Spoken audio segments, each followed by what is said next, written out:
What are we doing here? And where are we gonna go? It's like we just woke up one morning, and then it's welcome to the show. Don't ask any questions, just go with the flow. Make as much money as you can, and try your best not to get broke.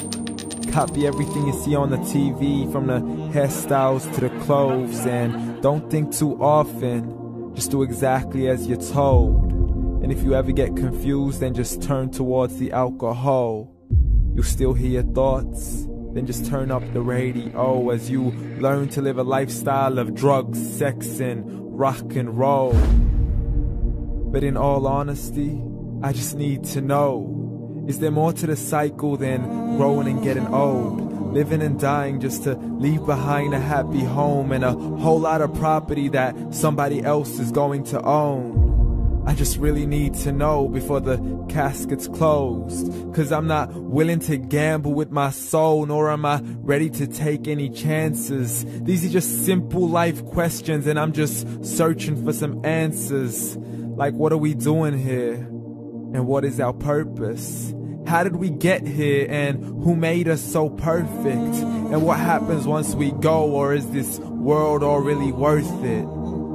Questions we don't answer because apparently we don't really have to. There's no purpose to this life and our existence is merely natural. Then in that case, please let me ask you, did you create yourself, or was it somebody else who had fashioned you? 'Cause you're a being that's impeccable, faultless and unparalleled. You're a product of supreme intelligence, and I'm merely being rational.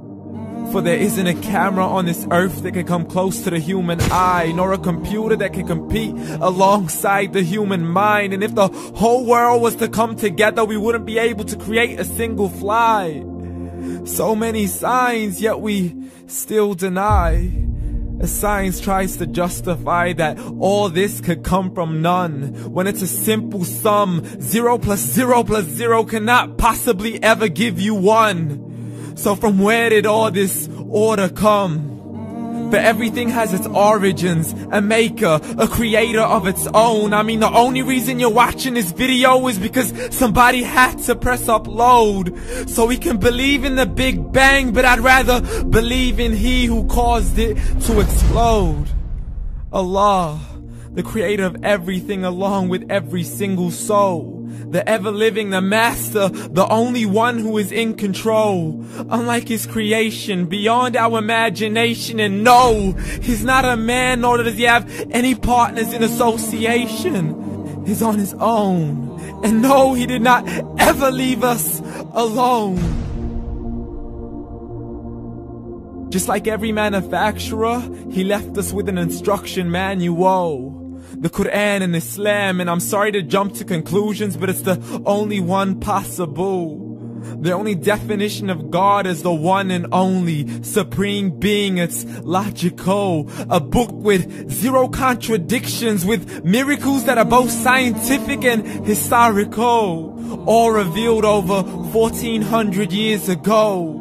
Like the detailed description of the human embryo. The descriptions of the human embryo in the Quran cannot be based on scientific knowledge in the 7th century. To the mountains as pegs holding firm the earth below, and the 2 seas that don't mix in a complete separate flow. To the planets in orbit, alternating night and day as they stay in flow. The expansion of the universe and the creation of everything from H2O.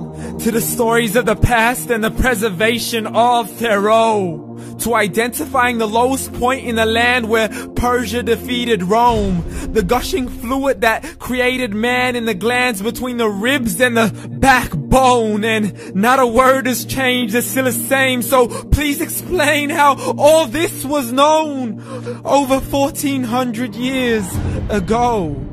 To a man who couldn't read or write, as he would recite whatever the angels spoke.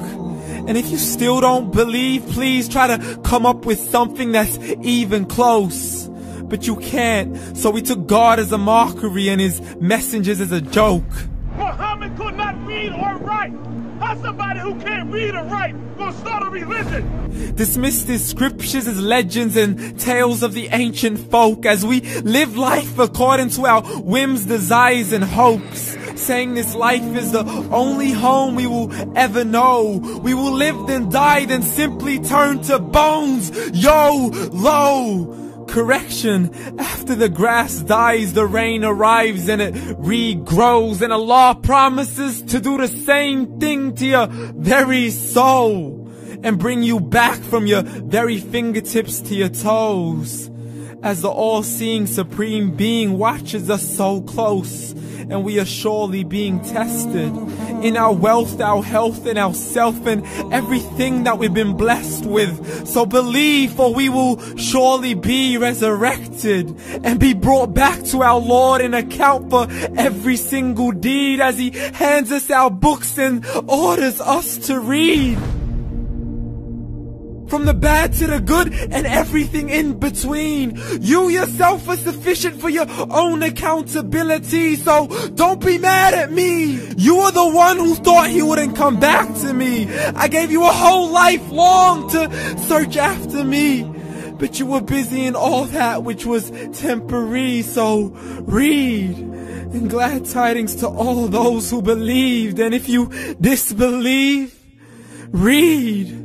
And don't let that day be the first day you find out what your life really means. Read.